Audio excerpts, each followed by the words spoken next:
Are you stalking me or am I stalking you? This has been nearly 10 years now we've been doing these programmes. I know, it's me, isn't it? It's me, I'm stalking you. You know, every time I'm in this area, I have got to call you. I need my Alex Belfield fix. Well, who could blame you? But the thing is now, you see, when we started, and I've got to talk to you about this, you see, you were like my mother, really. You were rather large and you were rather old. Now you're like a porn star. What has happened to you? Oh my goodness, I don't know how to take that. Well, it's all the makeup, the hair, the tan. You've had a total transformation, haven't you? I think everybody sort of changes. I mean, the cruise was out 8 years ago now, and I think everybody changes. That, well, I certainly had to. When I saw myself on that show, I was like, oh my goodness me, Jane, what are you up to? You know, so stop eating all the pies, girl, you know. So, and I did. Basically, it's a way of life now. I look after myself, and I'm very, very happy in my own skin now. And I think that sometimes is an inner confidence and an inner glow that comes out, and I'm having a blast. I was looking at the old album covers today because there's about 5 that you've done, what with the musicals and the first one that everybody went out and bought, and then since then you've had the movies album and then this new one you've got. And if you compare, you know, the look of you on there, Jane McDonald, You Belong to Me, you just don't look anything like this person that was the first album. I mean, the curly hair, what was going on with the 1962 haircut? You see, there it is. That was stylists. That was people who were saying, no, we want you to look like this. This is always what happens in the industry, though. I found that I'd got to be where I was on the cruise by being myself. And then all of a sudden, all these people who get paid huge amounts of money come in and say, but you can't do that anymore. You can't be yourself anymore. You need to do this. And of course, being at that level, you believe all these people who are on huge amounts of money, and then they completely change you. So is the key to show business then being yourself and not having these people around you? I wouldn't go that far. I mean, some of them do really have great ideas and very good advice. But the key figure for me is do not lose who you are. And I had completely lost Jane. Also because I'd just got married at the time. So I was Jane the wife, Jane the singer. I was Jane the TV presenter. I'd lost Jane myself. And that was a very awful thing for me to go through, really. But now she's back with vengeance, all of me. I think we're gathering that. We've got a lot to talk to you about today. I want to talk about your health next. And then we're going to talk about Loose Women, which is this TV show you do, which I got to see every single day last series, purely by the fact that I was doing a breakfast show. And that was kind of my evening show before I went to bed. We're going to talk about TV. We're going to talk about your marriage. Another thing that we've never talked about that I noticed over Christmas when there was an old show of the cruise on BBC, whatever it was, Bilge or whatever, was the tarot cards. And you do all this mystic stuff. We're going to talk about that later because you're you're a bit of a medium, aren't you? I wouldn't say that. I've got a great intuition, and I should have listened to that through the last 8 years, shouldn't I? Well, possibly giving yourself a tarot card reading, I think, but I'm a medium as well. Well, that's what it says on my underpants, and I thank you. We're also going to talk about the musical work you've done, but first, your health. We've already touched on the fact that you don't look anything like the person that we first met all those years back. How have you done it then? There are ladies who must be listening to this now, and I've got to say to you, we have more reaction from your programs than anybody else I do across the network. How have you got from this lady in this picture to the lady sat here? I think reaching 40 had a lot to do with it. I've got an inner confidence now. And everybody, my mother used to say, life begins at 40, Jane. I used to think you were having a laugh, you know, because I think she was just making me feel better. But actually it does. I have just found I'm comfortable in my own skin now. And Henrick did me the biggest favour by leaving because he made me grow up and he made me realise what I wanted in life. So I think you have to really sit down and sort of ask yourself, what do you want? What do you want to be? And once you get your head round dieting, it's nothing to do with what you put in your mouth. It's actually getting your head round it and becomes a way of life then. I don't diet. I just eat sensibly, and that works for me. This all sounds great, but I'm sat here 18 stone of muscle trying to lose weight, and it's not helping me. How do you do it then? What can you eat or what can't you eat? Well, instead of going for a whole Mars bar, I'll go for a mini Mars bar. And just little things like that, just consciously thinking, do I really want that or should I have a banana instead? you know, and I eat almonds. Almonds help. Every time I get a little bit hungry, I have some nuts, but not the heavily salted ones or the flavoured ones, just something that's plain. And I eat quite bulk. I mean, I do eat quite a lot, but I just eat the right things now. I don't eat burgers and I don't eat deep fried things anymore. Okay, so I'll make a note to self that when feeling down, nuts is the way out, correct? Well, it works for me, love, it does. Were you presumably then a comfort eater that when you got down or you got not so busy, you would eat just for the sake of eating? Was that a problem as well? Well, no, I just liked food. I do love my food. And I'm not saying I'm like this all the time. I mean, if I go out and have a blast, I go out and have a blast. I go out and have a curry or a Chinese. But then the day after, I go straight back to my proper eating and what I should be eating. So I eat lots of vegetables now and lean meat. I don't eat much red meat now. So that's something I have cut out of the diet. So you're not actually on a diet, you're just on a way of life which is half a portion or a better option? Yes, that's all I do. Yeah, that's literally it. Not as much in the mouth. It's the quantity. It's not what you're putting in. It's how much you're putting in there. And really, you don't need it. I mean, it is. It's a way of life. And I think, I'm being busy is the best thing to lose weight. If you're out doing something or you're going out on a night, a lot of people stay in, like I used to do, and sit and watch TV all night.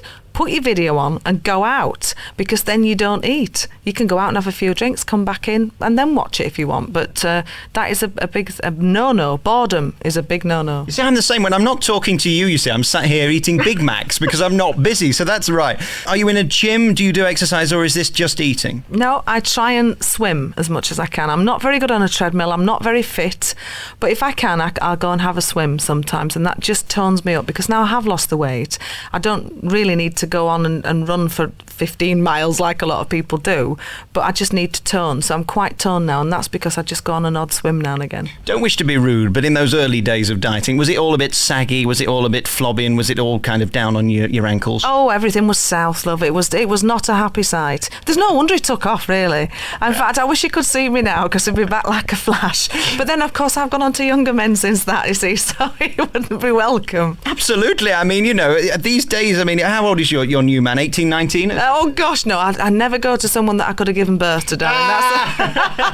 That is a bit of a rule. But, no, I have got younger men asking me out now, and I was dating a 29-year-old, yeah. I was only thinking the other day, actually. I mean, I'm in show business like yourself. I mean, my wife hasn't even been born yet, has she? I mean, no, she hasn't, darling, has she? Okay, let's play a track from this new album then. You Belong to Me is this new fantastic album, and a great cover and a fantastic image again. I mean, is this touched up, as they say in the business? I mean, has this all been put through a computer and you've been made to look twice as pretty as you are? Of course. No, it hasn't. And people can see that now when they see me in the flesh, that there isn't. There's still my wrinkles on there, but there is that inner glow. It's that happiness. Happiness is the best thing you can ever have to look good. Do you want me to be honest about this album? Yeah. I'll be really honest with you. There's only one track on here that I think is amazing. Really? Honestly, I think they're all really good. Mm-hmm. I think they're all great, as all your tracks are. But there's one track that really stands out, and that's the song that you've written. Track 11 is I See It in Your Eyes. This is a #1 hit. Seriously. I'm so pleased you've said that. It is so difficult as a covers artist changing over to your own write. I've been writing for many years now, as you know, and all my fans know my writing and they love it. But for me to get it played on radio, or for anyone to take a chance on it, they just won't do it. And it is very frustrating as an artist. But I'm really glad that you like my writing, and I am very proud of See It in Your Eyes. What I think you ought to do with this as well is sell it to America. You could make a ton of money out of this record. This is good enough for the Whitneys and for people like that. It's such a well-written song. Did it happen by accident? Did you do it quickly? Because it seems like one of those songs that would just happen. I wrote the lyrics first because it was like therapy for me. I definitely did put all my heart down on paper, and that's when I realised that when I looked into my husband's eyes, he didn't want to be there. And I think you can tell a lot by looking into someone's eyes. And then it just sort of flowed from there, and then I sat at the piano and I just wrote it. And then I have a great singer called Nick Page who works with me on tour and who has done the duet with me, and it just worked perfectly. So I was very, very lucky it flowed so well. Nice song, isn't it? It's by Jay McDonald. McDonald. It's called I See It in Your Eyes, written by Jay McDonald. So it means you get a double fee there, doesn't it? Oh, I certainly hope so. I'm writing now for my pension, loves. You know, I've got to look after myself now. And also your young boyfriend as well. He'll like the money. Not half. I'd say the interesting thing, I was reading articles recently about how you make money in show business, and one of the things that seems to be a problem now is being a star really doesn't make you anything. Touring makes you money because that's about you. Writing songs is where the money is. I was reading about S Club 7, and I believe in the 3 years they only made £16,000 each. Mm-hmm. A, because there was 5 of them, but B, you don't get any money just singing songs. So going this way presumably has got to be more profitable. It also gives you more credibility, and it's nicer for you. Of course. I mean, this is a living for all of us, and everybody thinks because you're on the telly or famous are doing, quote things here. Everybody thinks you're loaded, and that is absolutely not true. I had probably as much money, if not more, as a cruise ship singer, as daft as that sounds. And I was very happy with that as well. I mean, it's great now I have such a big fan base and lots of people come and see me in concert, but it's so true what you say. The writing is a good money spinner and the touring is good. So, yeah, fame is not success. I would rather be a successful singer than a famous one any day. And can I congratulate you for not doing Celebrity Big Brother and programs like that? Promise me you won't do them. These people, I just feel so sorry for them that they're on these programs. I pity them that they feel that's the only way they have to turn. Can't they see what's going to happen to them? Well, you'll never, ever, ever, ever see me on one of those. I mean, I was quite lucky. Mine was a docu-soap, which was a story about what we were doing on the ship. It wasn't a reality TV show, which is everybody's getting a little bit mixed up with that at the moment. But I just find it very degrading. I can't even watch it. It makes my toes curl up with embarrassment. Well, it's not even about the stars, it's about the way they're edited. They're taking 24 hours footage, putting it into an hour, and taking the worst of that hour and making you seem as they want you to appear, not as you want to appear. You have no control over it, do you? No, that's the thing about reality TV shows and docu-soaps or whatever. You have no control over what they put out. So really, you're selling your soul to the devil if you do one of these things. You can make a big chunk of money in the short term, but in terms of long-term appeal, I don't see any of these people lasting anywhere near as long as you have. Well, that's very nice of you to say, but I don't think I would ever go down that route. I think a lot of it is to do with the management, though, as well. People who are managed by people, you have to go in this because we could get this. So I think a lot of people are talked into it as well. But personally, I just, no, it's not my scene. I'm really boring as well, so I don't think I could not stand that. And then nowhere to put my hairdryer. I mean, that would be it, And having to put up with John McCririck's nonsense, it wouldn't do, would it? Actually, John's a very nice man. I've met John, and he's not at all how they're editing him. He's a really nice, charming man. I think with Celebrity Big Brother that was on at the beginning of the year, what people seem to forget about it is he was actually playing the game, and it was a game to him. He was winding people up for TV, and so many people seem to miss the fact that it's a TV show. It isn't real life. Mm-hmm. That's true. And I think nowadays they're actually staging a lot of things now, and they're telling them to do this, and I think it's a shame because it's supposed to be reality TV, but I think there's a lot of things that are said, and why don't you do this? And I just don't. That's why I can't watch it. I want to talk to you about the cruise now, because one of the things I've never discussed with you is actually being on a cruise. Some people, I presume, now have forgotten the fact that you were even on the cruise originally. The daft thing is that he filmed the others a lot more than he ever did me, which was quite a shock when I saw it back. That's the editing thing again. It was a big shock when I saw how much I was on the TV show, because he didn't really spend an awful lot of time with me at all. Yet you came out of it so well, and again in the editing they made you look so personable and so friendly and so nice. They could have done it the other way and found your bad bits where you were screaming that the sound had gone or whatever. They could have done that, couldn't they? Darling, I didn't have any bad bits then. I certainly have now. You just heard me screaming at the sound people. That's why. But it is so true. I just was very happy-go-lucky at that time, and thankfully, I got shown in a very good light. What is it like on one of those cruises? Is it fun? Is it lonely? Is it scary? Is it boring? No, I had a great time. That was probably one of the best 8 years of my life, actually. I was a single girl, singing on a cruise ship, travelling the world, getting paid for it, loads of people to go out with. I mean, it was just brilliant. Not, dating or anything, but just there was a great camaraderie of people on there, and I was in a cast of 20, so we did have a blast on there. It certainly wasn't boring. Were you well looked after? I mean, I imagine it to be quite lonely because you're so far away and you're there by yourself. I understand that you're not able to take anybody with you. You couldn't just take a partner, or if you chose to do that, you'd have to pay for it. Of course. I mean, there is that. I think life is what you make it. If you go on thinking, oh my goodness, I'm going to be lonely, it's going to be horrible, then it will be. But if you go and say, gosh, this is going to be a great adventure, I'm going to see the world, I'm going to be singing to great people every night, life is definitely what you make it.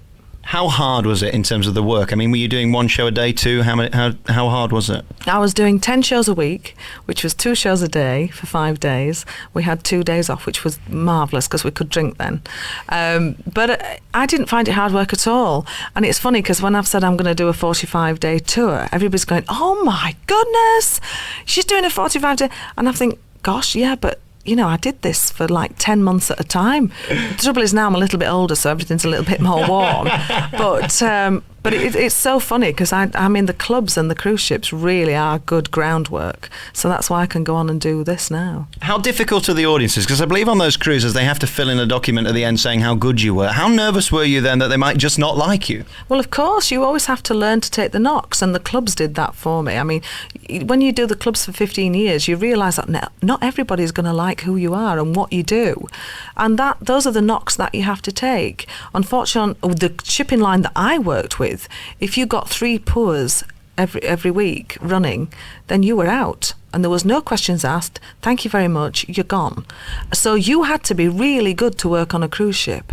And that's why I get mad with people like Simon Cowell and people in that who say, oh, she's just a cruise ship singer, which is really maddening because you had to be good to be on the ships. How were you looked after in terms of food then? I mean, what was the quality of that? What was your room like? How good was it? I mean, were you stuck at the bottom with all the cleaners and people like that?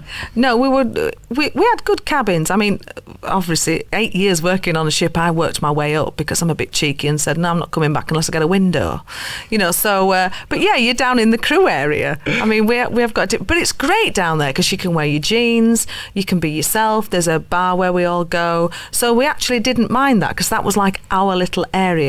And of course we didn't mix with the passengers unless we were out working, so it was a great atmosphere. The room was a bit dodgy, I have to say. It was very, very small, but once again I got my plant in there, I got my nice duvet, some curtains up, and voila, it's home.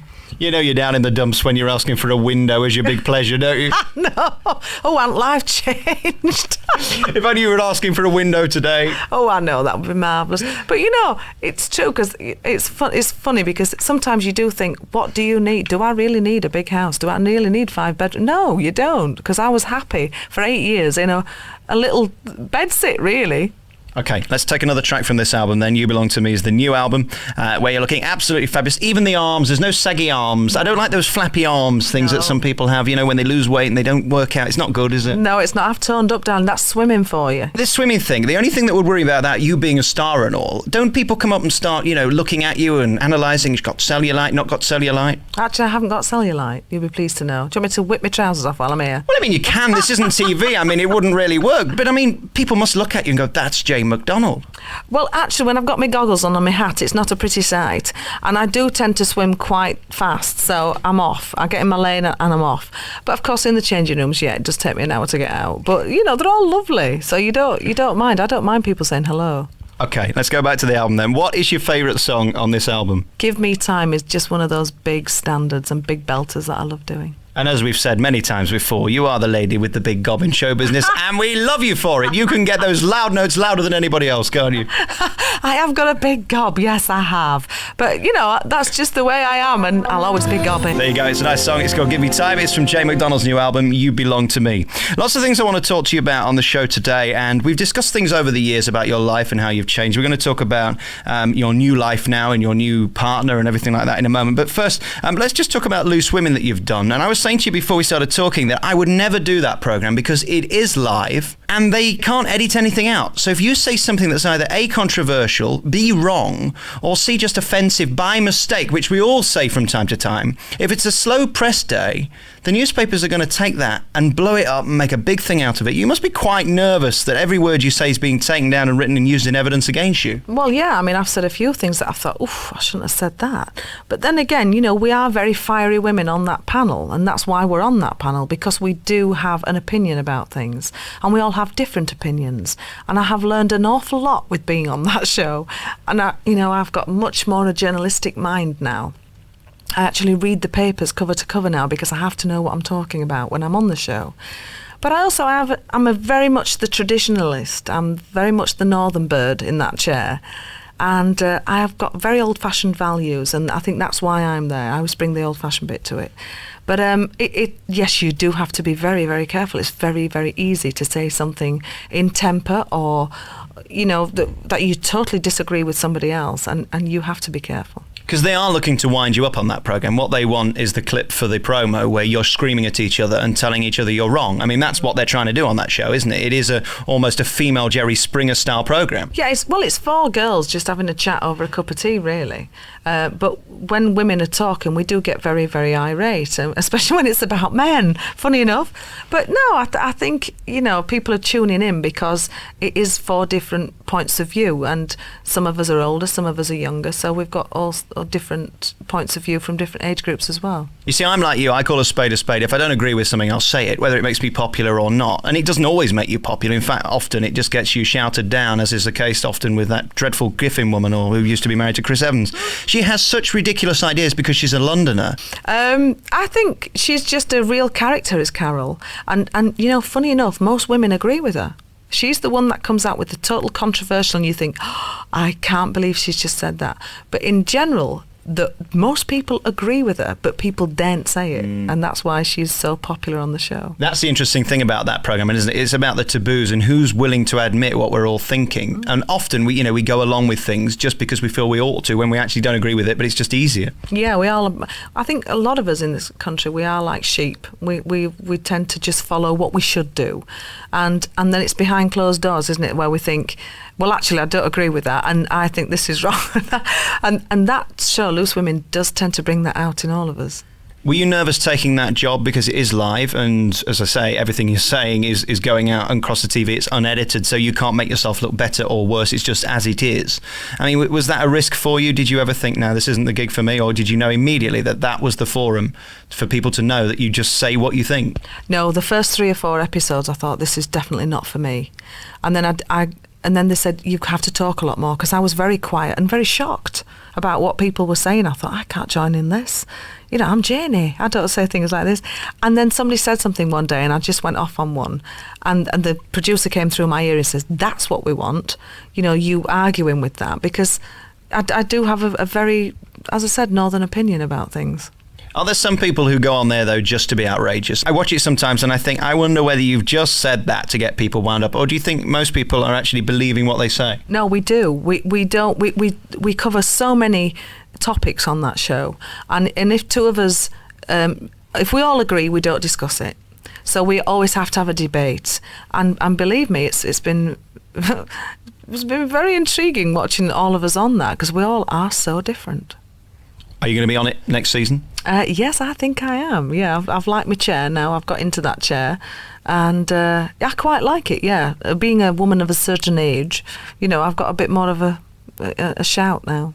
Okay, we're going to talk about lots of things next, including reality TV. We're going to take another piece of music now. The big song that I always say I love the most, we had You're My World at the beginning, which is probably the most famous. This Is My Moment, it, again, has been done by so many people since you did it, from Jekyll and Hyde. And it's just so Jane McDonald. You sing it so perfectly. And it's not an easy song to sing by any stretch of the imagination, is it? It's a very difficult song, and because the notes are so big at the end, and it's very low to start with. So that's the bottom of my range in that song, and the very top of it.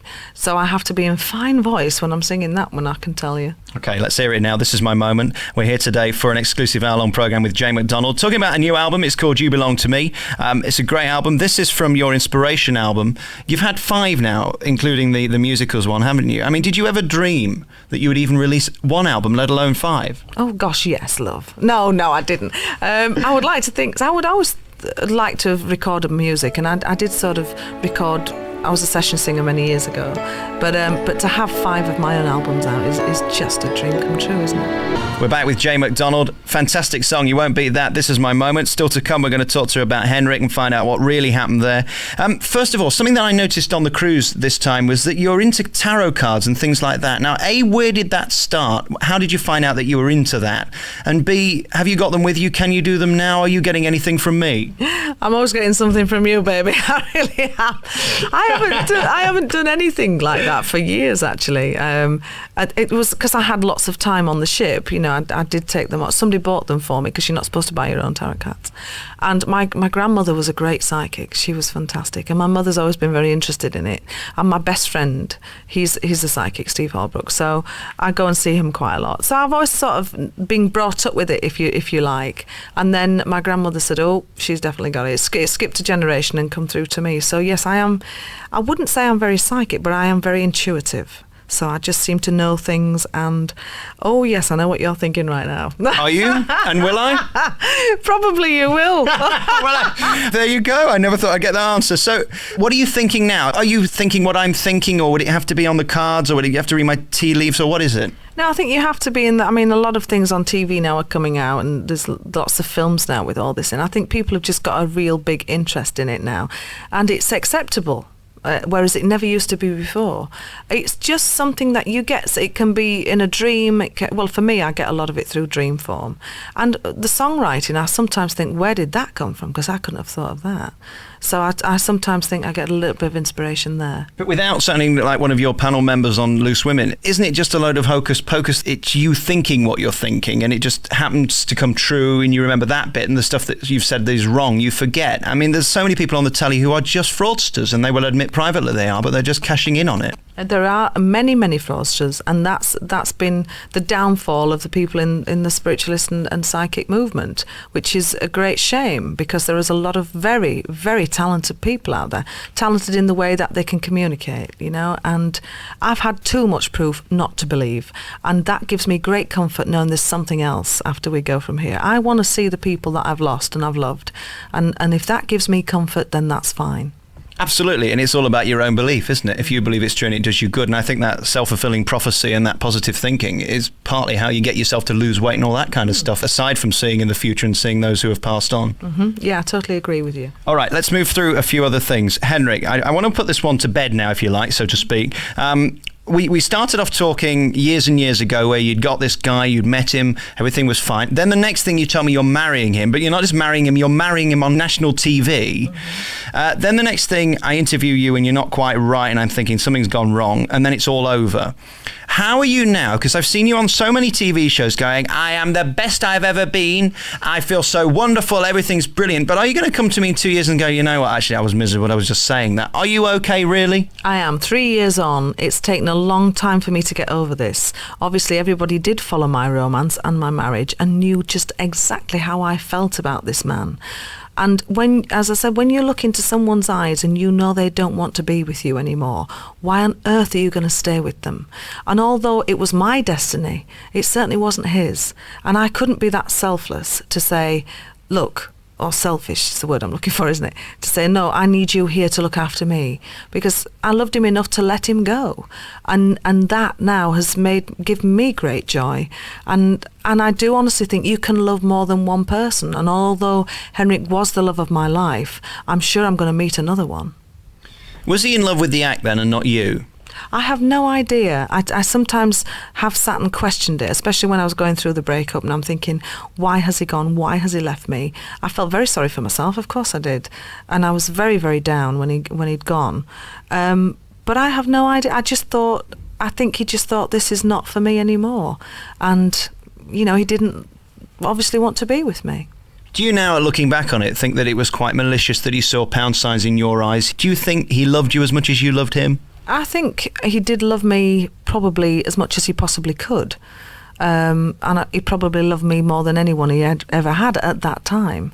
But being in the public eye and being as big as we were at that time, that's a great strain for anyone to take on. And Henrick was a very proud man, a very private man, and it was quite difficult for him to fit into this industry. Knowing what you know now, would you ever marry on TV again should you get married? No, I don't think I would. I think because it was so painful when it broke up that it was difficult to tell everybody that it was over. And I've now realised that my private life is my private life. Ken Dodd once said to me, when the front door closes, the front door closes. You know nothing. You're not going to find out anything. I don't really know of any successful media couple, probably with the exception of Rich and Judy, who seem to be able to be so public all the time. It must just wear you down eventually, that you're almost living up to what the press want you to be. Yeah, I tended to overcompensate for my marriage going wrong. I actually said how wonderful it was all the time because I didn't want to face the fact that it wasn't. And it was very difficult, and I do think now my life and me as a person would have a relationship completely different to what I had. I remember us sat in the Piccadilly Theatre when you were in Romeo and Juliet, and we were talking about the relationship, and it was so inappropriate of me to be talking, looking back now, because it was already over at that point, I think. And I was asking you about when you met, and you were telling me a story about a shepherd's pie and how he proposed over that, blah, blah, blah. And you must have been crying inside to the point where you wanted to hit me over the head with a microphone. Well, I actually thought it would come back at that point. I didn't want to tell everybody that he'd gone because I thought this is just a blip. He will come back and everything will be fine. And of course, well, he did try to come back at one point, but I'd actually got a lot stronger in myself at that point.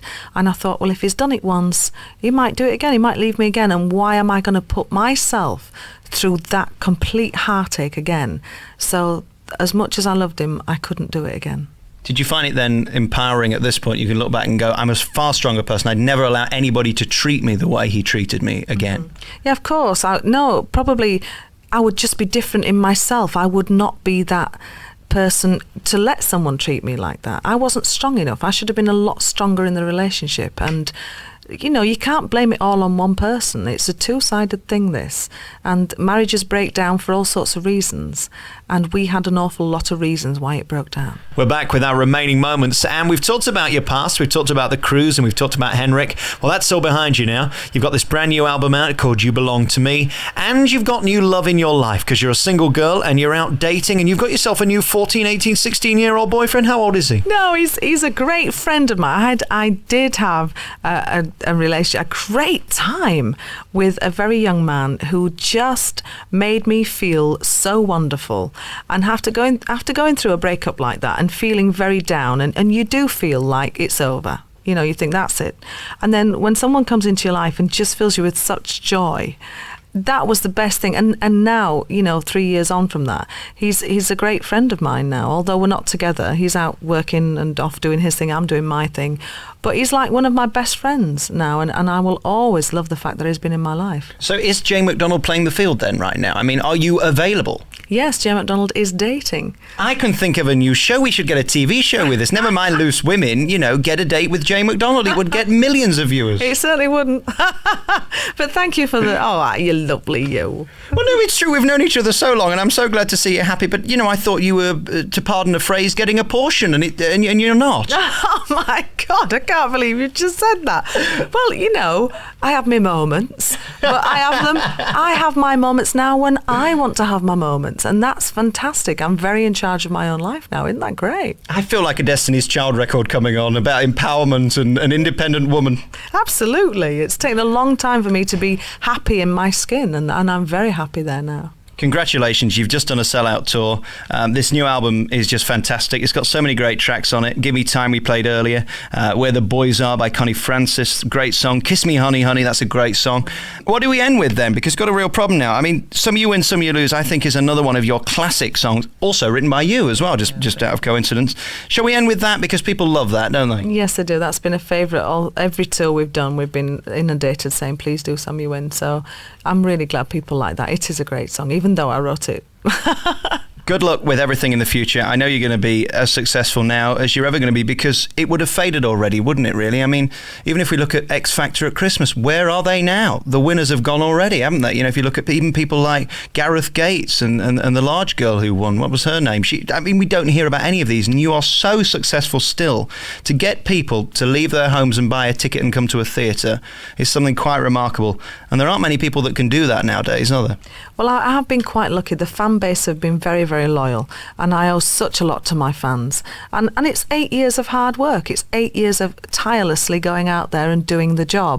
And I think people get a bit, confused that once you're famous or a celebrity, as people think that, they think that's it, you're there. But actually, no, you have to work 4 times as hard to actually keep there. And I think that's where a lot of people go wrong. I do work tirelessly at the job. Congratulations on everything. Thank you so much for sparing the time to talk to me. I know you're ever so busy right now. And good luck in the future. And I shall speak to you very soon, I'm sure, again. And we'll find out what you're doing next. I mean, what is next? Well, I've got such a lot of things happening now. I'm going to be doing Loose Women over the summer, I think.